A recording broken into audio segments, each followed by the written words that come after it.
জমিন সুন্দর, সুন্দরী সুন্দরী পাল্লা। জানি না কত সুন্দর তুমি আল্লাহ। আসসালামু আলাইকুম ওয়া রাহমাতুল্লাহি ওয়া বারাকাতুহু। প্রিয় ভাই বোনেরা, ফিরে আসলাম আবারও আমাদের প্রিয় অনুষ্ঠান জীবন জিজ্ঞাসায়। আমরা সর্বশেষ সেগমেন্টে এসে উপস্থিত হয়েছি। আশা করছি আপনারা আমাদের সাথেই আছেন। আমাদের হাতে অনেক প্রশ্ন জমা। একটা প্রশ্ন অফেয়ারে ছিল, অফেয়ারের প্রশ্নটি আমরা মনে করছি এরকম, এই প্রশ্নটি আরও কয়েকজন ভাই আমাদেরকে পার্সোনালি করেছেন। তো এই বিষয়টি একটু আমরা শেখের কাছ থেকে জানতে চাই। সেটা হচ্ছে, অনেকেই দেশে পাঠাবে ফিতরার টাকা, আবার পাঠানো হয়নি, আবার এই দেশেও গরিব কোথায় পাবো, এইরকম একটি কনফিউশনের মধ্যে সামহাও তারা ফিতরার টাকাটা মিস করেছে। তারা এখন দিয়ে দিতে চায়, অথবা আগামী ঈদে যদি দেশে যায়, অনেকে প্ল্যান করছেন ওখানে দিয়ে দিবেন। তাহলে এই বিষয়টি আসলে ইসলামিক রুলিং ফিতরার বিষয়ে কি আমরা শেখের কাছ থেকে জানবো। তার আগে আরেকটি কল আমরা নিয়ে নিচ্ছি। আসসালামু আলাইকুম। হ্যালো। আসসালামু আলাইকুম। হ্যালো। হ্যালো, আসসালামু আলাইকুম। ওয়ালাইকুম আসসালাম। আপনার প্রশ্ন বলেন কাইন্ডলি। আমার একটা প্রশ্ন। জি। আমি আপনি কাইন্ডলি আমি কিতাব ফোন রাখতে হলে আপনি উত্তর দিবা। জি। আমার প্রশ্নটা হইল গিয়া, যেমন আমরার মাঝে কি আমার একটা বাচ্চা আছে গরু শিয়ান, তাইর কতখানি শোনা আছে বা তাই মারও শোনা আছে, তাই তো বিয়া হইছে না, তাই শোনাটা তো তাই মার গেছে থাকে, ইটার কি তাই মার উপরে রাখা ঠিকটা পুরো না তাই আলাদা করিয়া দিতে হইব? আমি ফোনটা রাখতে পারলে আপনারা উত্তর দিবা। বাচ্চার বয়স কত? বাচ্চার বয়স হইছে 23। ওকে, ঠিক আছে। আটাই রুজু করি আর বার মার গেছে না দে। ওকে, বিয়া হইছে না। তার স্বর্ণ টোটাল কত আছে? কত ভরি স্বর্ণ? শরীর খারাপ হইলে বহুত আগে রোজা ভাঙছি, বাটিগুলা রাখছি না বা মনও নাই। এখন আমি অসুস্থ, এই অবস্থায় আমি রোজাটা যদি আমি ফিদিয়া দিয়া দেই, আমার ওইবনি না আমি রাখা লাগবো? আমি তো রাখতাম পারতাম না, আমি অসুস্থ মানুষ। আর 3 নম্বর প্রশ্নটা হইছে গিয়ে, আমার একজন মানুষ দেশও আসলা, তার ফ্যামিলিতে একটা যেমন একটা অন্য কিতা আছিল, তখন তান বাইয়ে থানলে যেমন খানির লাগি টেকা পয়সা দিছিলা, বাইয়ে এইগুলা কইছেন না যে এইগুলা রিটার্ন করা লাগবো। এখন তাই লন্ডন আইসন বা তানি টেকাগুলা তান দেওয়া লাগবো নি? তারা এক ফ্যামিলি বুঝছি। বা বাইয়ে সব সময় তারা কোন জেনে না আমরা খাবাইছি করছি, এগুলার যখন তো তারা টপিক নাই বা তারা আগে কইয়া দিছই না এগুলা। বুঝছি, ঠিক আছে। ওখান তাকে আইনলে আমারে বুঝাইয়া কইবা। আমি ফোন রাখি আর দাও। আসসালামু আলাইকুম। ওয়ালাইকুম আসসালাম। প্রথম প্রশ্নটি থেকে আমরা শুরু করি যে একজন বোন অফেয়ারে আমাদের কাছে ফোন করে জানিয়েছেন যে তিনি ফিতরা বা সাদকাতুল ফিতর, যেটা ঈদের নামাজের আগে আদায় করতে হয়, সেটা দেশে পাঠিয়ে থাকেন সাধারণত, কিন্তু কোনো কারণে এই বছর পাঠাতে পারেননি।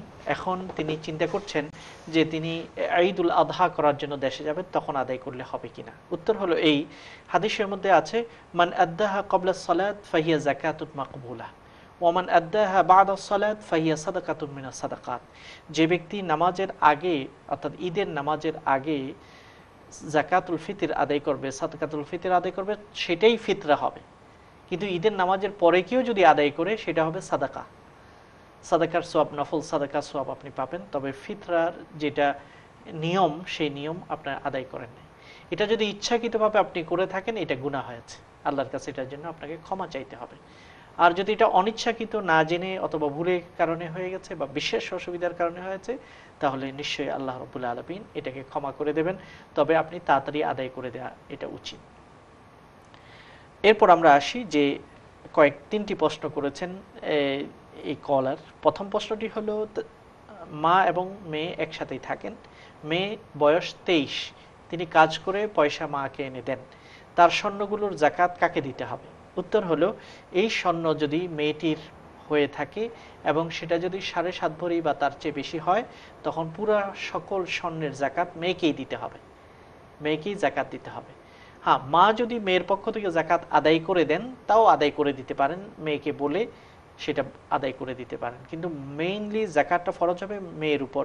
যদিও মেয়ের বিবাহ হয়নি সেটা কোনো ব্যাপার নয়, কারণ মেয়ে প্রাপ্তবয়স্কা, বালিগা, অ্যাডাল্ট, এবং তার উপর তিনি রোজগার করছেন এবং তার স্বর্ণ অলংকার আছে, তখন তার জমা পয়সা এবং তার স্বর্ণের উপর জাকাত অবশ্যই তাকে দিতে হবে, যদি সেটা জাকাতের নিসাব পরিমাণ হয়। দ্বিতীয় প্রশ্ন আপনি করেছেন, অনেক আগের অনেক পুরাতন রোজাগুলো ভাঙ্গা পড়তো পিরিয়ডের কারণে, সেগুলো আপনি রাখেননি, এখন বয়স হয়ে গেছে, অসুস্থ হয়ে গেছেন, রোজা রাখার সামর্থ্য নেই, পুরাতন সেই রোজাগুলো কি করতে হবে, ফিদিয়া আদায় করলে হবে কিনা? উত্তর হলো অবশ্যই আপনাকে ফিদিয়া আদায় করতে হবে, কারণ সেগুলো আপনার উপর ফরজ ছিল, আপনার দায়িত্ব ছিল সেই রোজাগুলোকে কাজা করা। যেহেতু কাজা করার মতো এখন আর শক্তি নেই, অন্তত পক্ষে সেগুলোর ফিদিয়া আপনাকে আদায় করতে হবে। তৃতীয় প্রশ্নটি হলো যে একজন ভাই দেশে থাকতেন, অপর ভাই লন্ডন থেকে তার জন্য খরচ চালানোর জন্য টাকা পয়সা পাঠাতেন। এখন বাংলাদেশের ওই ভাইটি লন্ডন চলে এসেছেন, আসার পর লন্ডনের ভাইটি বলছেন যে তোমাকে অনেক খাওয়ানো পরানো হয়েছে, সেগুলো দাও, এখন এটাকে দিতে হবে কিনা? উত্তর হলো এই, প্রথমত কোনো ভাই, আমাদের একই পরিবার মধ্যে কোনো ভাই বা বোন অসুবিধা বা অভাবে থাকলে তাকে দেখাশোনা করা, তাকে সহযোগিতা করা অন্য ভাই বা বোনের দায়িত্ব। সেটা জাকাতের পয়সা দিয়েও তিনি দেখাশোনা করতে পারেন, অথবা এমনি সাদাকার পয়সা দিয়েও এমনি দান করতে পারেন, এটা তার দায়িত্ব। সেই দায়িত্ব পালন করার কারণে তিনি সওয়াব পেয়েছেন। আর যদি বলে দিতেন যে এটা লোন হিসেবে তোমাকে দিচ্ছি, প্রতি মাসে তোমার জন্য লোন, এটা ফেরত দিতে হবে তোমার যখন সামর্থ্য হবে, তাহলে সেটা ভিন্ন কথা ছিল। অর্থাৎ প্রতি মাসে তোমার জন্য 20,000 টাকা পাঠানো হচ্ছে, 30,000 টাকা পাঠানো হচ্ছে, এরকম যদি বলতেন তাহলে এটা লোন হতো, লোন আদায় করতে হতো। কিন্তু এটা এভাবে তিনি আদায় করেন নাই, বরং যখন যা দরকার হয়েছে দিয়েছেন, সহযোগিতা করেছেন ভাই হিসেবে। এখন সেটা চাওয়াটা এটা হচ্ছে অমানবিক, অরুচিকর। হ্যাঁ, যে ভাইটি এতদিন তার অনুদান গ্রহণ করেছেন, সেই ভাইয়ের যখন এখন সামর্থ্য হয়েছে, তার জন্য উচিত হাল জাযাউল ইহসানি ইল্লাল ইহসান, যে ভাইটি আমাকে এত দয়া করেছেন আমি যখন অভাবে ছিলাম, এখন যেহেতু আল্লাহ আমাকে সামর্থ্য দিয়েছেন, এখন তার পরিবারের জন্য গিফট দেওয়া, তার পরিবারকে সাহায্য করা, এবং আর্থিকভাবে হোক অন্যভাবে হোক, এটা তার রিটার্ন করার চেষ্টা করাটা উচিত। কারণ প্রত্যেক ভালো কাজের বিনিময়ে ভালো কাজই হওয়া উচিত। আমি একজনকে যখন অনুদান দেব, তার বিপরীতে আমিও তাকে কিছু রিটার্ন করার উচিত। আল্লাহ নবীকে যে কেউ কোনো ভালো উপকার করেছেন, তিনি সেটাকে রিটার্ন করেছেন, কারণ হাল জাযাউল ইহসান ইল্লাল ইহসান, আল্লাহ বলেছেন ইহসান বা দয়ার বিপরীতে শুধু দয়াই পাওয়ার উপযুক্ত। কাজে দ্বিতীয় ভাইটির দায়িত্ব হলো, যেহেতু লোন হিসেবে তিনি দেন নেই, এই জন্য অ্যামাউন্ট তার কাছে জানা নেই, তবে যেহেতু আমার ভাইটি আমাকে দেখাশোনা করতেন, এখন আমি তার সাথে সুন্দর ব্যবহার করব। তিনি যদি কোনো ভুল ত্রুটিও করেন, খারাপ আচরণও আমার সাথে করেন, আমি তাকে ক্ষমা করব, বরং তাকে রিটার্ন দেওয়ার জন্য চেষ্টা করব। এটাই হওয়া দরকার আমাদের নৈতিক দায়িত্ব, নৈতিক মানদণ্ড। ধন্যবাদ। জাযাকুমুল্লাহ। আমাদের আরেকটি প্রশ্ন, যদিও রোজা রিলেটেড, তারপরও এই প্রশ্নটি অনেকের ভেতর হয়তো ঘুরপাক খায়, এই জন্য আমি প্রশ্নটি আপনার কাছে দিচ্ছি। সেটি হচ্ছে, রোজা বিভিন্ন দেশে টাইমিংয়ের কারণে বিভিন্ন সময় হয়। শবে কদর ভেজর রাতে তালাশ করার বিষয়টি বলা হয়েছে, কিন্তু তাহলে সেক্ষেত্রে মানে শবে কদরের এক্সাক্ট নির্ণয়টা কিভাবে হয়? আমরা যেখানে থাকি, যেই দেশেই থাকি, সেই দেশের নিয়মেই আমাদেরকে শবে কদর খুঁজতে হবে। আল্লাহ নবী আমাদেরকে বেজোর রাত্রে খুঁজতে বলেছেন। মুসলিম উম্মাহ যেই দেশে যেইভাবেই চাঁদ দেখে রোজা রাখেন, সেইভাবেই তার জন্য বেজোর রাত্রিটাতে তাকে খুঁজতে হবে। যেমন বাংলাদেশে এবং সৌদি আরব বা সৌদি আরব কেন্দ্রিক অন্যান্য দেশগুলোতে একদিন আগে 27শে রমাদান হয়, 25শে রমাদান হয়, 23শে রমাদান হয়, একদিন আগে। তখন এইসব দেশগুলোতে যারা থাকেন তারা সেই দিনই লাইলাতুল কদর খুঁজবেন, কিন্তু বাংলাদেশে যারা থাকেন তারা একদিন পরেই খুঁজবেন। এটাই হচ্ছে নিয়ম। যেমন ঈদ পালন অন্যান্য দেশে একদিন আগে হয়, বাংলাদেশের সরকারিভাবে একদিন পরে ঘোষণা হয় তখনই তাদেরকে আদায় করতে হবে। কারণ আল্লাহ নবী বলছেন, আবু দাউদের এই হাদিস, যে তোমরা যখন সবাই মিলে রোজা শুরু করো তখনই তোমাদের রোজা শুরু, যখন তোমরা ফিতর করো বা ঈদুল ফিতর পালন করো তখনই তোমাদের জন্য সেটা ঈদুল ফিতর। এই জন্য এককভাবে এটা করা যাবে না, সবাই মিলেই সেটা করতে হবে। আল্লাহ আমাদের কাছে চেষ্টা দেখতে চান, বেজোট রাত্রে আমরা আল্লাহর কাছে কাঁদছি কিনা, চাচ্ছি কিনা, খুঁজছি কিনা, এটাই আল্লাহ দেখতে চান। আর সওয়াব দেওয়ার দায়িত্ব বা সওয়াব দেওয়ার মালিক তো আল্লাহ তাআলা। কখন কিভাবে আল্লাহ দিবেন আমাদেরকে আমরা জানি না, আল্লাহ আমাদের মনের অবস্থা দেখতে চান, যেটা হাদিসের মধ্যে আছে, ইন্নাল্লাহা লা ইয়ানজুরু ইলা সুওয়ারিকুম ওয়া আমালিকুম ওয়ালাকিন ইয়ানজুরু ইলা কুলুবিকুম ওয়া নিয়াতিকুম। আল্লাহ তোমাদের বাইরের চাকচিক্য দেখতে চান না, ঝাঁকজমকপূর্ণতা দেখতে চান না, বা কি কি কত আমল করেছে সেটাও আল্লাহর কাছে বেশি মুখ্য নয়। মুখ্যটি হলো তোমাদের মনে কি আছে, নিয়ত কি আছে, সেটা আল্লাহ দেখতে চান। এই জন্য একটা খেজুর দিয়েও পাহাড় পরিমাণ সওয়াব পাওয়া যায়, আবার পাহাড় পরিমাণ দিয়েও একটা খেজুরের সওয়াব পাওয়া যায় না। এই জন্য পরিমাণটা, কোয়ান্টিটিটা আল্লাহর কাছে বড় নয়, কোয়ালিটিটা আল্লাহর কাছে বড়। 100 রাকাত পরেও ওই সওয়াব পাওয়া যাবে না যে ব্যক্তি 2 রাকাত আল্লাহর গভীর ভালোবাসা, তাকওয়া, গভীর মনোযোগে পড়েছে। সেই 2 রাকাতের পাওয়ার এত বেশি, 100 রাকাত মনোযোগ ছাড়া যদি নামাজ আদায় করে সেটার পাওয়ার অতটুকু হবে না। এই জন্য আমরা নিয়তকে শুদ্ধ করে আল্লাহর ভালোবাসা নিয়ে ইবাদত করার চেষ্টা করি। একজন ভাই উনি ইমেলও করেছেন, আবার ফেসবুকেও লিখছেন কয়েকবার, একটা নাম রাখতে চায় হচ্ছে শুকরিয়া, এটা ঠিক আছে কিনা? অবশ্যই ঠিক আছে। শুকরিয়া এই শব্দটি ফার্সি বা উর্দুতেই বলা হয়, বাংলায়ও আমরা বলি শুকরিয়া, আরবিতে বলে শুকর, শুক্র। তো এই জন্য আপনি শাকিরও রাখতে পারেন, শাকির মানে শুকর আদায়কারী, শুকর, শাকির, শুকরিয়া আপনি আদায়, এই নিয়তে রাখবেন যে আমার ছেলেটি বা মেয়েটি যেন আল্লাহর শুকরিয়া আদায়কারী হয়, এই নিয়তে আপনি রাখতে পারবেন ইনশাআল্লাহ। আমরা চলে যাচ্ছি কলের কাছে। আসসালামু আলাইকুম। আসসালামু আলাইকুম। ওয়ালাইকুম আসসালাম, আপনার প্রশ্ন বলবেন। ভাইজান, আমার একটা প্রশ্ন ছিল, আমি কিছুক্ষণ আগে বসে শুনছি তো পুরোপুরি শুনি নাই, তাই আমি বুঝতে পারি না আর কি। শুনতে পাচ্ছেন আমার কথা? জি শুনছি, বলেন। আচ্ছা, আমি জানতে চাইছিলাম এই যে ছেলে মেয়ের বাপের কথা বলছেন, যেমন ধরেন আমাদের সিলেটি ভাষা একটা প্রচলিত আছে না, যেমন বড় ভাই মারা গেছে, ভাই ছোট ভাই বিয়ে করছে, ওর ছেলে মেয়ে আছে, তো যেমন ধরেন এই আকিকা বা কুরবানি এগুলোর নাম যখন দিতে হয় বাপ পিতার নাম, তো কার নামটা দেওয়া হবে? যেমন ধরেন আমার ভাই, আমার ভাই মারা গেছে, বুঝছেন, জি, আমি মনে করেন বাবিকে বিয়ে করছি, ভাই সন্তান আছে, বাট আমি ওদেরকে এখন পালন করতেছি, তো ওদেরকে যখন আমি কুরবানি দিব অথবা আকিকা করতে হবে, তখন ওর নামটা কার নামটা দেবে? যেমন আমার নাম দেবো না আমার ভাইয়ের নাম দেবো?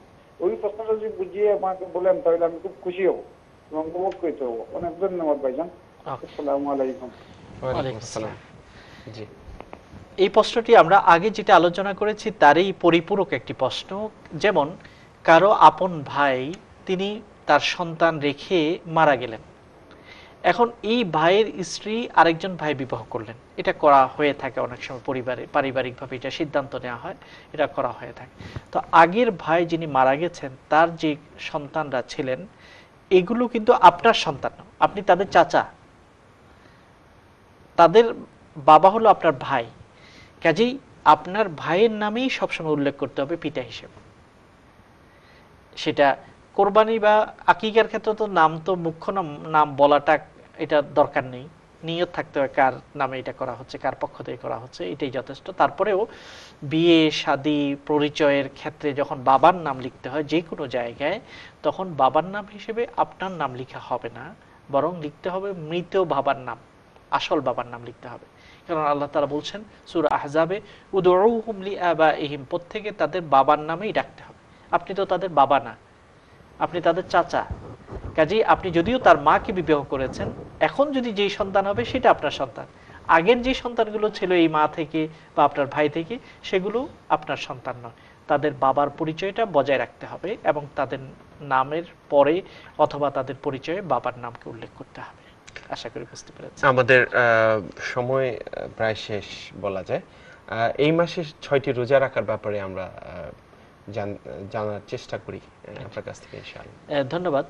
আমরা এখন শাওয়াল মাসে আছি, রমাদানের পরে যে মাসটি আসে সেটাকে আরবিতে শাওয়াল বলা হয়। এই মাসে আমাদের জন্য একটা বিশেষ আমল রয়েছে, সেটা হলো শাওয়াল মাসে 6টি রোজা রাখতে হয় এবং সেটা সুন্নাহ।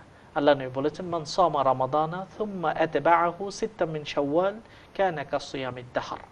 যে ব্যক্তি রমাদানের রোজাগুলো রাখলো, এরপরে শাওয়ালের 6টি রোজা রাখলো, সে ব্যক্তি পুরো বছরের রোজা রাখার সওয়াব পাওয়া যাবে।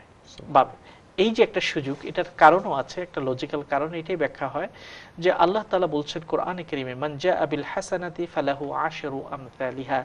যে ব্যক্তি কোনো ভালো আমল করে তাকে আল্লাহ সওয়াব দেওয়া শুরু করেন। স্টার্টিং হলো 10, 1 = 10 দিয়ে আল্লাহ শুরু করে। আমি বললাম আলিফ লাম মিম, আলিফ যখন বললাম আমাকে 10টি সওয়াব দেওয়া হবে। সেই হিসেবে এক রমাদানের রোজা রাখার অর্থ হলো 1 মাস মানে হলো 10 মাস আমি সওয়াব পেলাম মিনিমাম।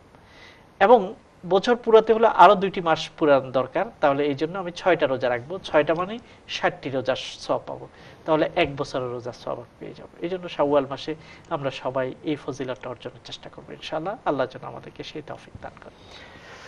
আমিন। চলে যাচ্ছি আমরা শেষ করতে ইনশাআল্লাহ। একটা ছোট্ট প্রশ্ন, এটা আমার মনে হয় আপনি খুব দ্রুত দিতে পারবেন, সেটা হচ্ছে রোজা রেখে কান ফোড়ানো যাবে কিনা? কোনো অসুবিধা নেই, কান ফোড়ানো যাবে।